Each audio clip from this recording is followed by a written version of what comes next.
Kabadde keetalo mu masekkati g'abayizi bano abattendekero lya Muteesa Royal University nga banene babadde mu kufuna pamiti oba ebisobola okubakkirizibwa okukola ebigezo.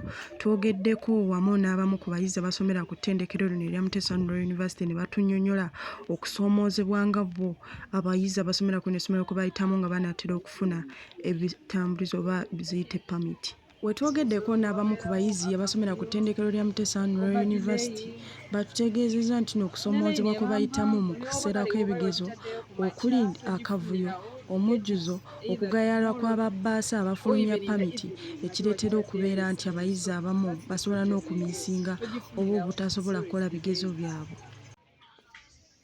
Simanyi nakumanya naye nga obuzibu bwo tubufunira ddala si nze nzekka wabula ne bannaabwe. Abayizi banene abalala batutegeezezza nti no basaba administration eteekewo okugaba pamiti mu bwangu nga wakyabulayo ebbanga okusobola okusobozesebwa abayizi abalala okufuna pamiti ng'obudde bukyali.